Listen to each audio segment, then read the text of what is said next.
chaque fois qu'ils sont dans une assemblée, dans une prière quelconque, il y a des histoires qui se passent là-bas, des injures, de ceci, cela, comme ils viennent de le démontrer ici.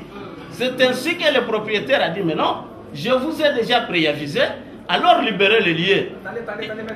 Libérez le lieu, il s'entête, je ne sais en quelle qualité, c'est ainsi qu'on les a assignés, qu'on a été obligé de les assigner devant votre tribunal, pour que le tribunal puisse ordonner leur déguerpissement, parce qu'ils sont là.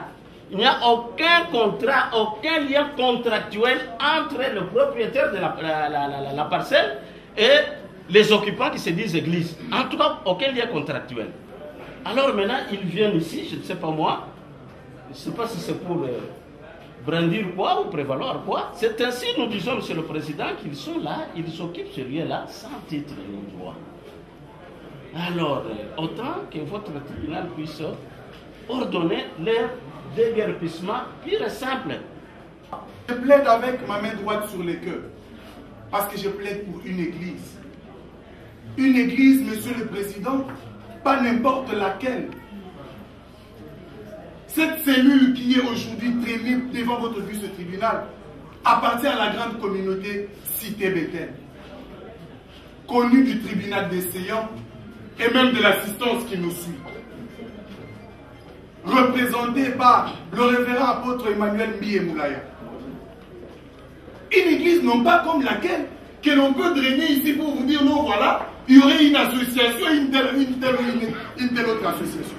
C'est l'église Cité Bethel. Monsieur le Président, quels sont les faits de la cause? Nous ne serions pas ici devant vous. Si les avocats nous faisions notre travail comme il se doit, nous ne serions pas ici. Monsieur le Président, nous sommes en 2007. Lorsque la communauté Cité Bethel déloge son assemblée locale de la 10e rue, qui était en son temps sur la 8e rue, pour l'amener sur la 10e rue industrielle. Elle a contracté avec le propriétaire de la parcelle, c'était en son temps la succession Ilefo et Fumba, qui nous a acceptés depuis 2007, avec des parfaites relations. On n'a jamais connu un quelconque souci avec cette succession. Jusqu'à ce qu'il y a un an passé, un monsieur qui fait mono arrive. Il achète cette parcelle auprès de la succession. Il ne vous a pas nié le fait qu'il nous a trouvés dans la parcelle. Nous lui avons dit, nous sommes une église sérieuse. Vous avez acheté la parcelle, c'est votre droit. En tant qu'église, accordez-nous le temps qu'il nous faut pour nous trouver un cadre et nous partirons. Nous n'avons pas acheté cette parcelle. L'église n'a jamais envié cette parcelle. Monsieur le Président, dans sa témérité, va nous abandonner sur le champ de discussion et va saisir le service de l'habitat pour nous obtenir un préavis légal de 6 mois. Monsieur le Président, pendant que le préavis courait, ce préavis légal devait expirer au mois de février 2018. Notre préavis tend à expirer. Nous sommes en train de nous organiser pour trouver un cadre dans les environs que nous n'avons pas encore trouvé. Il nous faut une prolongation, comme la loi le prévoit, de manière à ce que l'on poursuive avec nos investigations pour trouver un autre cadre. Monsieur le Président, Monsieur Kifwemono va s'inscrire en faux contre la prolongation du préavis. C'est ainsi, nous sommes rentrés avec lui devant les services compétents, lesquels a prolongé le préavis de l'église Cité Bethel. Nous serons surpris de recevoir une assignation en déguerpissement de M. Kifwemono. On s'est dit, mais qu'est-ce qui se passe?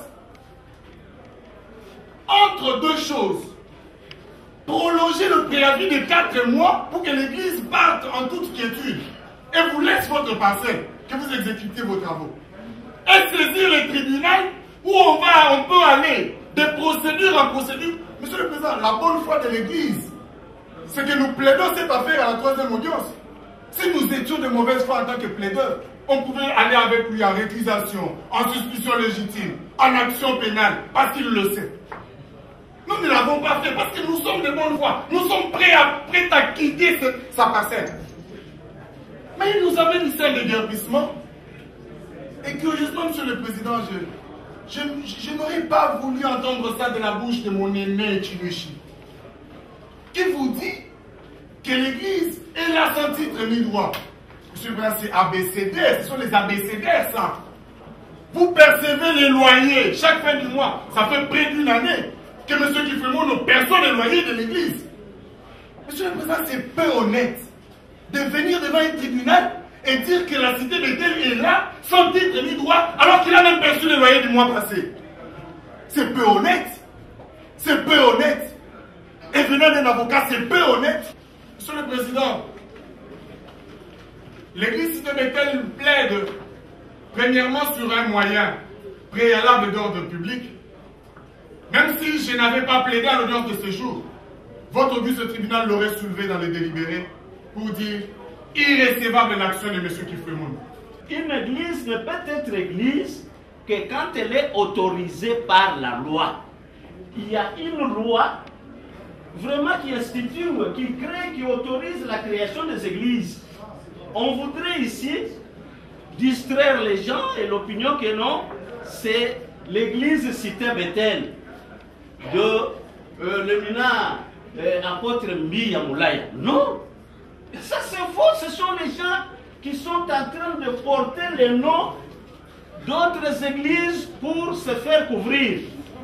Pour preuve, Monsieur le Président, je parle encore, quand il parlait, je n'ai pas demandé la parole. Mais ça c'est quel... La cité Bethel n'a pas venu dire qu'il s'agit d'une association de gens qui ont volé les noms. Nous sommes l'église cité Bethel. Qui retire ça? Non, ça c'est pas une façon de plaider. Ça devient Vous avez assigné l'église cité Bethel. Cité Bethel, que ce soit par pseudonyme ou quoi, mais c'est cité Bethel qui est repris. Allez-y. Merci, Monsieur le Président. Je sais ce que j'ai dit. Nous avons assigné parce qu'ils se sont présentés au nom de l'église cité Bethel. Il y a une phase de communication de pièces. Dans cette phase-là, ils nous ont communiqué aucune pièce. Les confrères qui s'est dit, un véritable avocat, parce que nous ne sommes pas honnêtes, il ne nous a communiqué aucune pièce à part ses conclusions. Mais ici, c'est devant le tribunal, je pense que le greffier va bien noter ça, nous serons tous devant le Conseil de l'ordre, on ne communique aucune pièce et on vient déclarer devant le tribunal qu'on a communiqué les pièces. Et pourtant, on a communiqué que la seule conclusion. Monsieur le Président, d'abord, je demande au tribunal de rejeter toutes les pièces qu'on vient de vous brandir ici parce que non communiquées. Nous sommes en matière civile. Nous sommes en matière civile. Ils ne nous ont communiqué aucune pièce, ni les pièces portant sur l'existence de l'église, pour qu'on puisse l'appeler comme telle église, ni les pièces qui portent sur la location de l'espace qu'ils occupent, aucune pièce ni de preuve de paiement des loyers tel que brandi là-bas. Pour son avis, et puis déposer les notes de plaidoirie dans les délais légaux. Merci, maître.